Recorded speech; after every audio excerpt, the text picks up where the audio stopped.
As many of you know, I grew up in a small, rural congregation. A town of 80 people that on a good Sunday had maybe 100 people in worship, as it drew in people from the farms and the lake. And over the last several years, it seems to be even more, especially in the summer. But going to worship as a small boy, I was often confused by what I saw before me. You see, there, behind the altar, where we went for communion, there was a painting. Probably not unfamiliar to many of you who have grown up in churches or have done a lot of church visiting or shopping over the years. But there was this picture of this bearded man there, reaching down his hand to this man who looked like he was probably 60 or 70 years old, half up to his waist in water, hanging on tightly. I never understood the point of this picture. What was it really about, and why did I want to go to church and stare up at this one man holding another one who was half up to his waist in water? And then eventually I heard this story, and it made a little more sense. And as I reflected on it a little bit more, it's made even more sense. You see, that little rural church was an immigrant community once upon a time. Once upon a time when they traveled from distant lands coming to this place. And there was something wonderful and unsettling about that. And that painting and that story typified what they, as a community and as individuals, were going through. You see, imagine the place of safety in which we dwell, or the place that we construct as our comfort. Perhaps it's a nice home with good insulation, with heat, and at times we either hope for or long for air conditioning. Or imagine the communities that we are a part of. The people who call to check in, just to say, hey, how's it going? Or the person who calls and says, I saw you were on the prayer list. I've been thinking about you. I've been praying for you. Or the community that says, I hear you're struggling with a health issue or struggling at work.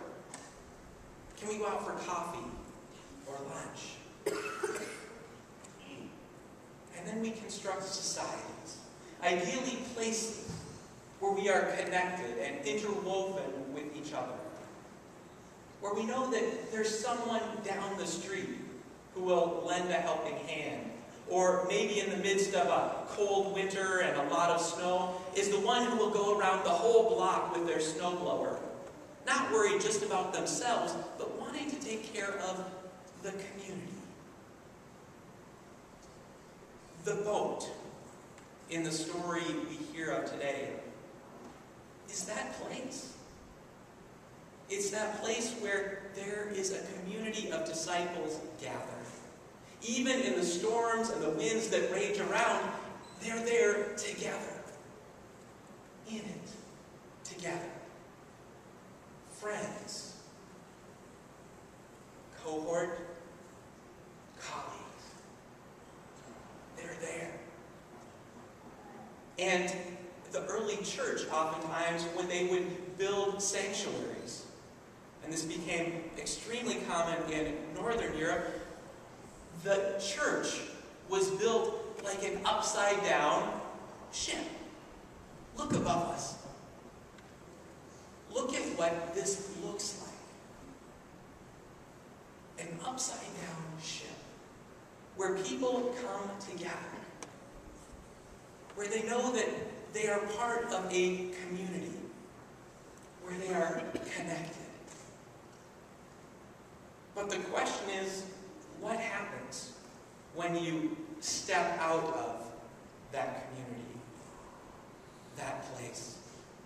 You see, those Norwegian and Swedish and German immigrants left the land that they knew, the families that they counted on, their communities of faith that they relied on.